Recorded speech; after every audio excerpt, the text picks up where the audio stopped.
welcome here to the Mound Cemetery. It was founded in 1919, as you see on the signage here. Really cool gate. They call this the Mound Cemetery. As you see, you're walking up a hill. If you ever come up here to Mound Cemetery, you'll notice why they call it Mound Cemetery. It's on a big mound. Flat everywhere around us out here in Illinois.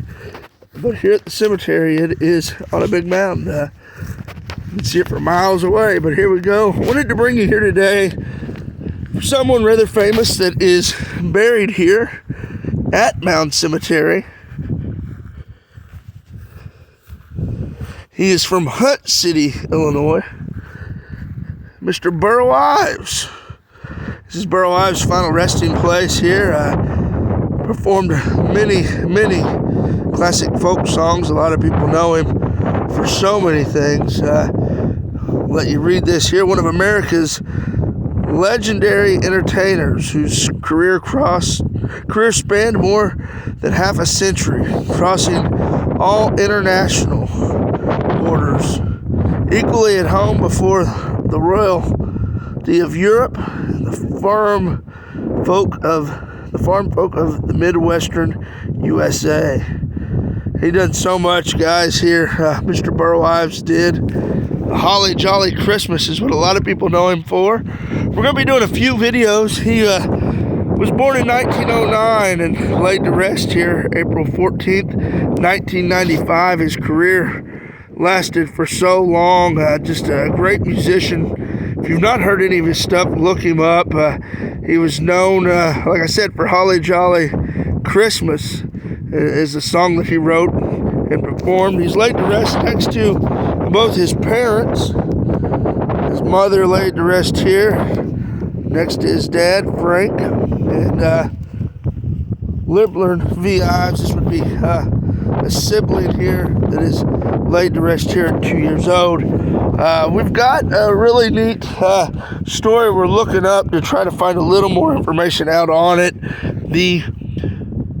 I wouldn't say it's the boyhood home because it's not, but it was the farmhouse that he lived in up till, I think somebody told me he was 5 or 8 when they finally moved over to Hunt City to the house that he lived in growing up. But we found the farmhouse where that is, and we're trying to get permission to maybe go and make a video of it. A lot of people have come here to the grave site and seen Burl's grave, but they've not been over to the house he grew up in.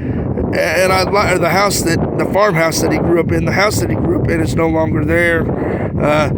It's been torn down and replaced, but there is a neat story about the sibling that was buried there. His dad actually carved the original gravestone, I guess, where this sibling would have been buried at, which is over there in Hunt City, and we found that. We found the stone, and we found the original stone where they would have laid the child to rest at. Then eventually they moved the body over here. But again, this Mr. Burl Ives known for so many folk songs, just a really cool songwriter, storyteller, and he was born in 1909 and lost his life in 1995. Lived a long life, played a lot of music, and made a lot of people smile. As you can see there, the sun setting here just over the hill, just over the mounds over there. But really pretty cemetery. And it is on both sides of the road. This is a cool one, but they said this place, when they came and done the funeral service from some people I've talked to here at Mound Chapel, that's the church where they done a memorial service for him. As some of you may know, Burl was cremated, and then they brought the body back. He was in California, I believe is where he was living at the time of his death. But they brought him back here and laid him to rest. But when they done the funeral, there were so many songwriters and musicians that came here, and they just said it lined up the roads in both directions of cars just coming out here to the middle of nowhere to say their goodbyes to Mr. Burl Ives. So many of them. And I'll find some more information out on that. We may look into that. But I just thought I'd share this with you guys, where he's laid to rest at. Some of you may really like Burl.